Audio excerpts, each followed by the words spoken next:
ខ្ញុំគិតថា LGBTQ ភាគច្រើនធ្លាប់បានគេប៊ូលីអ្នកខ្លះប៊ូលីដោយផ្ទាល់ហើយអ្នកខ្លះប៊ូលីដោយប្រយោលហើយខ្ញុំក៏ធ្លាប់ត្រូវបានគេប៊ូលីដែរថ្ងៃនៅស្ងៀមមួយកន្លែងមកលុតទៅឆ្វេងលុតស្ដាំអញ្ចឹងហ៎ហើយអ្នកដែលប៊ូលីគេហ្នឹងភាគច្រើនគាត់មានវ័យចំណាស់សេរីពូពូមិញអីចឹងទៅព្រោះបើក្មេងដែលធំសម័យឥឡូវឬក៏ជំនាន់ខ្ញុំអីគេដឹងពីសង្គមច្រើនអញ្ចឹងគេដឹងថាការមើលងាយរើសអើងភេទអ្នកដទៃហ្នឹងវាជាទង្វើអសិលធម៌ហើយការមើលងាយរើសអើងហ្នឹងវានឹងប៉ះពាល់ដល់ផ្លូវចិត្តខ្ញុំបើសិនជាវាកើតឡើងដោយសារតែម៉ាក់ប៉ាឬក៏បងប្អូនខ្ញុំប៉ុន្តែបើជាអ្នកដទៃអ្នកជិតខាងជីដូនមួយឬក៏ពូពូមិញអីខ្ញុំខ្វល់ទេចូលចិត្តខ្ញុំទៅណាទៅយើងត្រូវខ្វល់ហើយនឹងចាប់អារម្មណ៍តែជាមួយអ្នកណាដែលគេស្រឡាញ់ចូលចិត្តយើងទៅបានហើយ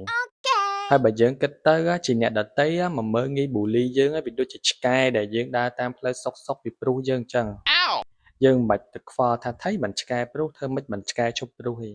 យើងដើរចេញទៅព្រោះហ្នឹងវាជាសារជាតិរបស់សត្វឆ្កែតែបើថាវាស្លើហេមករកយើងទេយើងលាងវាទៅអញធ្វើស្អីថ្ងៃស្លើមកហ្នឹងខ្ញុំសង្ឃឹមថាវីដេអូនេះនឹងជួយឲ្យផ្លូវចិត្តអ្នកទាំងអស់គ្នារឹងមាំហើយក៏ជាចំណែកចូលរួមបញ្ឈប់ការរើសអើងភេទអ្នកដទៃទៀតថ្ងៃ